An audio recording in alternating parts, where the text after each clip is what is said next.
Ini kan hak-hak tersangka, harusnya mereka hadir lah, jangan seperti inilah. Kita nggak sepakat dengan metode-metode seperti itu. Ya kan bukan kepentingan kami saja kok ini, ya, ada kepentingan masyarakat di sini. Jadi kalau sampai nih, saya warning ya, kalau sampai perkara pra-peradilan ini ternyata gugur dan di P21, kita patut juga semakin janggal perkara ini. Semakin janggal perkara ini ya. Sudirman sampai hari ini belum. Kenapa nih? Karena kita cek di lapas, pihak lapas menyatakan dia di Bon. Kemudian kalau kita konfirmasi sama para terpidana, ya dia dalam kutip dapat perlakuan khusus katanya. Wow. Khususnya seperti apa saya juga kurang tahu ya. Kemudian ada satu kejanggalan. Peggy Setiawan pada saat ditahan di Polda Jabar, saat tes psikologi dimintakan 4 kertas kosong yang tertulis di kertas kosongnya itu Peggy Setiawan titik 2 mayat. Yang kemudian ada 4 kertas tersebut Peggy Setiawan klien kami harus bertanda tangan dan sidik jari. Ada apa kepentingan ini? Wow. Kita pengen tahu nih, kalau memang menggunakan metode selain daripada scientific crime investigation, maka penyidik, ya, jaksa, hakim pecat semua, ya. Kita nggak mau ibaratnya melihat oknum-oknum penegak hukum yang kapan saja dia bisa dia bisa melakukan penangkapan, penahanan, penuntutan, bahkan menghukum, ya, berdasarkan berkas yang amburadul, berkas yang tidak menggunakan metode scientific crime investigation. Assalamualaikum warahmatullahi wabarakatuh. Seperti yang sudah kita ketahui, sidang yang dijadwalkan jauh-jauh hari oleh Pengadilan Negeri Bandung akhirnya ditunda karena Polda Jawa Barat tidak hadir di dalam persidangan atau mangkir dari persidangan. Ini membuat tim kuasa hukum Peggy Setiawan sangat kecewa, sangat marah karena mereka merasa ini adalah nyawa seseorang yang dipertaruhkan, yang diperjuangkan, sehingga membuat pertanyaan besar di benak kita semuanya yang katanya Polda Jawa Barat sudah siap menghadapi persidangan, tetapi pada waktu persidangan digelar mereka tidak hadir. Mari sama-sama kita lihat bagaimana kekecewaan dari tim kuasa hukum Peggy Setiawan. Kami juga sudah melihat ya, kami sudah melihat bahwa sudah ada rame di pemberitaan bahwa kepolisian sudah membentuk tim untuk menghadapi pra-peradilan kami. Tapi faktanya hari H saat sidang perdana ternyata pihak termohon tidak pernah hadir dalam hal ini Polda Jawa Barat. Makanya kami selaku pemohon sekaligus selaku lawyer dari Peggy Setiawan sangat kecewa dengan tindakan-tindakan seperti ini. Kami menilai bahwa tindakan seperti ini apakah ini adalah mau dibuat lagi seperti alasan-alasan klasik atau cara-cara klasik. Apa itu? Yaitu sengaja untuk diulur-ulur supaya sesegera mungkin ini P21, kemudian pra-peradilan ini gugur. Padahal kami selaku penasihat hukum, kita sama-sama menguji supaya orang jangan terlalu jauh. Para pencari keadilan ini jangan terlalu jauh merasakan perihnya. Artinya ayolah kita menguji sama-sama. Ayo kita buktikan sama-sama apakah orang tersebut adalah orang yang patut bertanggung jawab secara hukum atau dia bukanlah orang yang bersalah. Kami nilai hari ini kami mengajukan pra-peradilan bahwa Peggy Setiawan betul-betul bukan orang yang bersalah. Kemudian yang patut digarisbawahi bahwa Peggy Setiawan dan Peggy Peron adalah 2 orang yang berbeda. Peggy Setiawan saat terjadi peristiwa pembunuhan dan perkosaan di Cirebon, yang bersangkutan nyata sekali berada di kota Bandung ini. Nyata sekali, guys. Ditarik di dalam persoalan ini seolah-olah dia harus bertanggung jawab. Apakah karena Peggy Setiawan hanya seorang kuli bangunan atau hanya orang miskin yang tidak berdaya yang kemudian dia akan dikorbankan untuk menutupi kelemahan dan kekeliruan dalam kinerja para penegak hukum? Kami tidak setuju, kami akan lawan pasti. Lawan, Pak. Ini kan bisa janggal. Ini kan hak-hak tersangka, harusnya mereka hadir lah, jangan seperti inilah. Kita kita nggak sepakat dengan metode-metode seperti itu. Ya kan bukan kepentingan kami saja kok ini, ya, ada kepentingan masyarakat di sini. Jadi kalau sampai nih, saya warning ya, kalau sampai perkara pra-peradilan ini ternyata gugur dan di P21, kita patut juga semakin janggal perkara ini. Semakin janggal perkara ini ya. Kira-kira seperti itu. Ya. Hakim terlalu lama jedanya atau seperti apa? Karena hakim tadi sudah menyampaikan bahwa ini jedanya memang ada kepentingan relasi, jadi memang harus jatuh. Tapi di hari Senin, manakala termohon tidak hadir lagi, maka kita akan lanjut dan kita akan tinggal pihak termohon. Kira-kira demikian. Boleh disampaikan kalau 1 Juli mereka tidak datang juga, apa yang disampaikan Bang? Lanjut. Maka persidangan lanjut tanpa kehadiran termohon. Kira-kira seperti itu. Bang, tegaskan berapa pentingnya pra-peradilan ini? Pra-peradilan ini penting bagi kehidupan anak manusia, bagi kehidupan tersangka yang hari ini ditahan dalam rutan Polda Jawa Barat, yang tidak pernah mengetahui apa-apa kok. Mereka tidak pernah tahu bahkan peristiwanya di mana, dia berada di Bandung. Hari ini kita akan membuktikan bahwa dia tidak melakukan perbuatan itu. Dia berada di Bandung, dia tidak pernah tahu masalah perkara ini. Kemudian satu lagi kawan-kawan, yang perlu saya tegaskan, bahwa di sini harus kami tegaskan, Peggy Setiawan bukan Peggy Peron. Jadi tolong kawan-kawan media bantu kami, jangan disama-samakan. Ini orang yang berbeda kok. Nggak ada kaitan sama sekali, jangan lagi disama-samakan. Kira-kira seperti itu. Ya kan? Kemudian ada satu kejanggalan.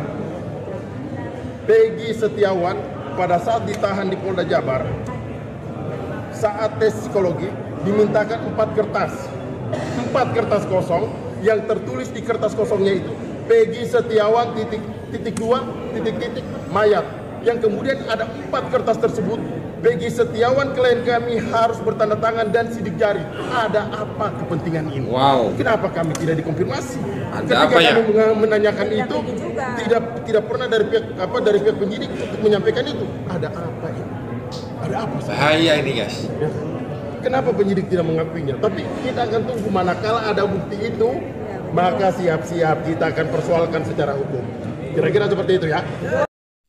Peggy dikasih 4 kertas kosong dan Peggy disuruh untuk sidik jari. Apakah itu nanti akan disalahgunakan di dalam persidangan? Kita lihat saja nanti bagaimana kelanjutannya.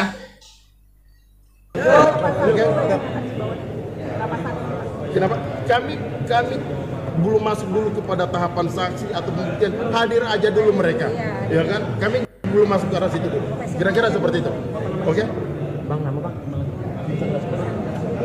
Oke. Nama. Insang. Makasih Bang. Makasih. Benar sudah bisa ditemui atau belum itu? Sudirman sampai hari ini belum. Kenapa nih Pak? Karena kita cek di lapas, pihak lapas menyatakan dia di Bon.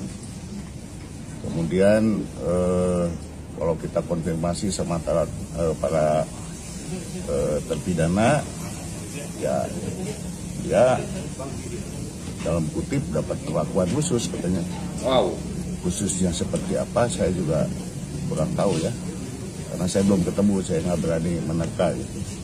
Kalau Sudirman dapat perlakuan khusus guys, dan dipisahkan penjaranya, dibedakan dari tersangka yang lain. Ada apa ini guys? Sampai-sampai Sudirman dibedakan penjaranya dari tersangka-tersangka yang lainnya. kuasa si Sudirman pas sudah diberikan atau belum? Belum, kita belum ketemu. Gimana kita mau bisa tanda tangan kuasa? Kita nggak sampai hari ini belum bisa ketemu sama Sudirman. Padahal keluarganya, ibunya terutama sudah wanti-wanti sama kami bahwa tolonglah saya pengen ketemu Sudirman gitu, karena dia udah lama nggak ketemu sejak dibon oleh Polda tanggal 21 Mei yang lalu. Gitu. Ya di samping pesan dari keluarga, tentu kita juga ingin ketemu dia, ya tentu saja sebagai salah satu wujud daripada kewajiban kami sebagai advokat untuk memberikan bantuan hukum. Gitu. Jadi mulai dari tanggal 21 Mei, Sudirman sudah tidak bisa ditemui sampai hari ini. Bahkan sampai orang tuanya pun tidak diizinkan untuk bertemu. Kenapa polisi tidak hadir, Bang? Ya, mungkin sebenarnya begini ya. dengan polisi tidak hadir begini sebenarnya menunjukkan bahwa mereka memang kesiapannya belum ada. Tapi sekali lagi, kalaupun umpamanya perkara ini masuk persidangan materi pokok, saya memiliki keyakinan bahwa jaksa juga sulit. Ya, nanti ini yang akan justru kerja lelah dan capek itu nanti jaksa. Jaksa akan dituntut untuk membuktikan perbuatan dari Pak Peggy. Kalau menurut saya akan sulit. Ini artinya begini, saya sudah sampaikan berulang-ulang kali. Kalau memang penyidik tidak mau menghadapi permohonan pra peradilan, hendaknya seharusnya mereka tidak perlu menetapkan orang sebagai tersangka, apalagi menangkap orang atau menahan, kecuali mereka memang mampu menghadapi permohonan pra peradilan. Sekarang kan pihak Pak Kapolri sudah bilang begini, bahwa ternyata penyidik tahun 2016 yang lalu dalam melakukan penyelidikan dan penyidikannya tidak menggunakan metode scientific crime investigation. Nah, jadi nanti saya akan bertanya kepada Pak Kapolri, jadi alat bukti yang dipersembahkan di pengadilan tahun 2016 itu menggunakan metode apa? Kalau tidak menggunakan metode scientific crime investigation. Karena hampir seluruh alat bukti yang sudah ditetapkan oleh undang-undang, oleh KUHP itu, hampir seluruhnya itu diperoleh dari metode scientific crime investigation.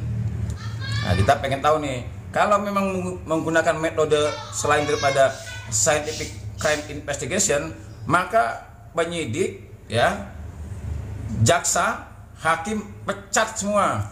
Ya, kita nggak mau ibaratnya melihat oknum-oknum penegak hukum yang kapan saja dia bisa dia bisa melakukan penangkapan, penahanan, penuntutan, bahkan menghukum, ya, berdasarkan berkas yang amburadul, berkas yang tidak menggunakan metode scientific crime investigation.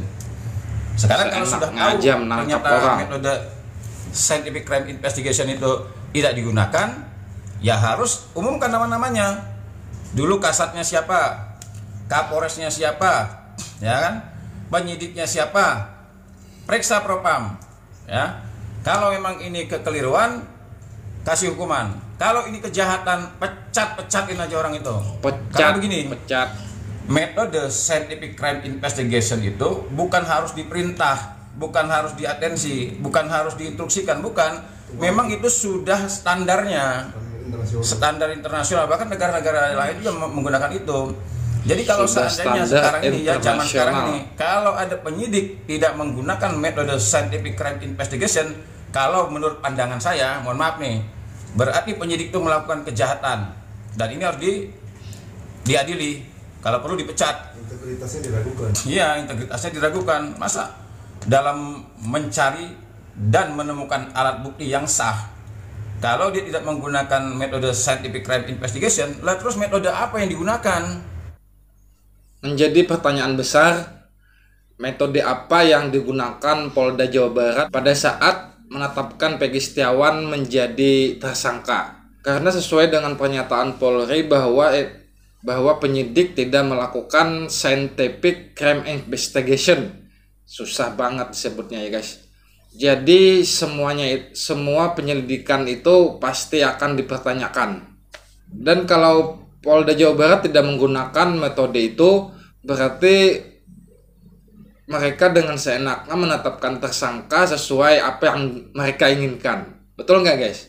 Bagaimana tanggapan Anda semuanya mengetahui bahwa Polda Jawa Barat tidak melakukan investigasi dengan benar? Silakan berikan komentar Anda semuanya. Terima kasih buat Anda semuanya sudah menonton video ini sampai habis. Sampai di sini dulu video terbaru tentang berita Peggy Setiawan yang dijadikan tersangka. Kita jumpa lagi di video berikutnya. Wassalamualaikum.